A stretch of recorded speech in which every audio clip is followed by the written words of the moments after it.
Good morning, everybody. I see you looking at your agendas and looking at your phones. Are we really at the US EV Summit? Two dudes are up here with British accent. What is going on? I promise you, once I've finished, we'll get the party started. And this will be the inaugural US EV Summit. So let's try and get these slides to work. So, as Aid mentioned, EY is the headline partner for the North American EV Summit, and EY has a long-standing relationship with the EV Summit in the UK. When it launched 7 years ago, we've been part of that journey because at EY, we believe that sustainable mobility and the future of electrification will drive the next 10, 20 years of growth worldwide. But I'm actually going to start with something a little bit more controversial as we start this EV Summit today. Is the EV hype over? You've seen these headlines. You've read the stories in the press. You've seen the news articles. You've had these conversations with your friends and family. You know, the naysayers out there towards electric vehicles. But the reality is that 2023 was the best year ever for rechargeable vehicles in terms of sales. So we are on track by 2035 to have 81% of all new vehicles being electric. And when we look at the sales of 2023, we also see that the US jumped to second place in terms of EV car sales, you know, dwarfing the other countries in Europe, which frankly have been on this journey for a lot longer than we've seen in North America. And back in 2017, when EY commissioned our first study on EV penetration, and when we would see the tipping point when electric vehicles would outstrip ICE vehicles, we predicted in 2017 that by 2035, this would happen. And in fact now, when we refresh our forecast, we see that actually this is going to happen at the turn of the decade. You know, so by 2030, we will see electric vehicles outstrip ICE vehicles in terms of sales. And then when we look at our states across the US, you know, 2023 saw every state, bar California, registered an increase in EV adoption. You know, we are seeing this live now. And this is in conflict with some of the headlines that we've read in the press. And again, going back to some of EY's work, every year we conduct what we call our Mobility Consumer Index, where we survey over 40,000 participants worldwide in many different countries, and we ask them about their perceptions around EVs and their attitudes towards that. And what we've seen when we look at the North American cut is that almost 60% of people that we surveyed said that their next vehicle purchase will be electric. And when we asked them, what are some of the motivators for buying EVs, we also saw that higher fuel prices, environmental concerns, and the potential bans and impacts on current ICE vehicles were the main drivers for driving electric. But we also asked them what were some of their key concerns around EV adoption.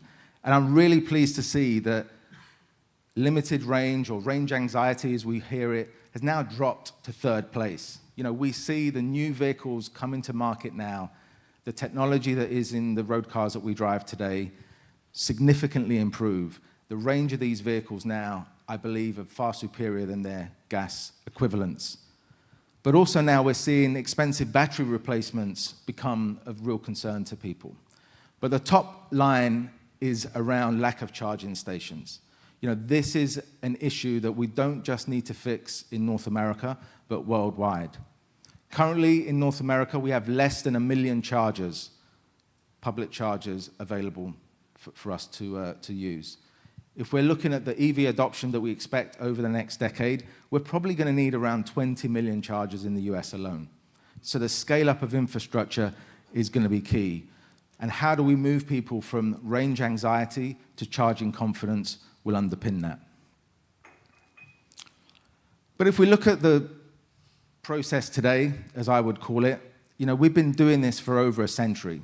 We have our car dealers, car manufacturers building the cars, selling the cars, we buy them, we drive them around, we wait for the little yellow light to come on, and we find the gas station, we fill up, we go. We've been doing that forever, and it's a very simple, easy, straightforward process. But now we're in a world, there's a slide missing, but now we're in a world where that process is significantly interrupted by various different factors. The first factor is we're not going to go to gas stations like we used to. We also predict that over 80% of charging will take place either at home or at work. Now, when we drive our vehicles, the places we go to will all be opportunities for charging. And therefore, we're going to hear later around what utilities are doing in this space, to really drive confidence.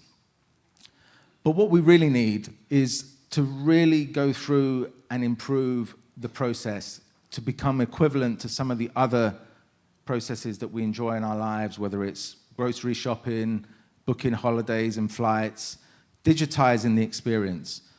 So when we look at the experience, we want a frictionless customer journey, throughout that process. We want to be able to seamlessly pay for charging, not having to spend 25 minutes downloading an app, putting all of our details in, and then when that's done, it still freaking doesn't work, and we get frustrated, and then we see some of the headlines that we saw at the beginning.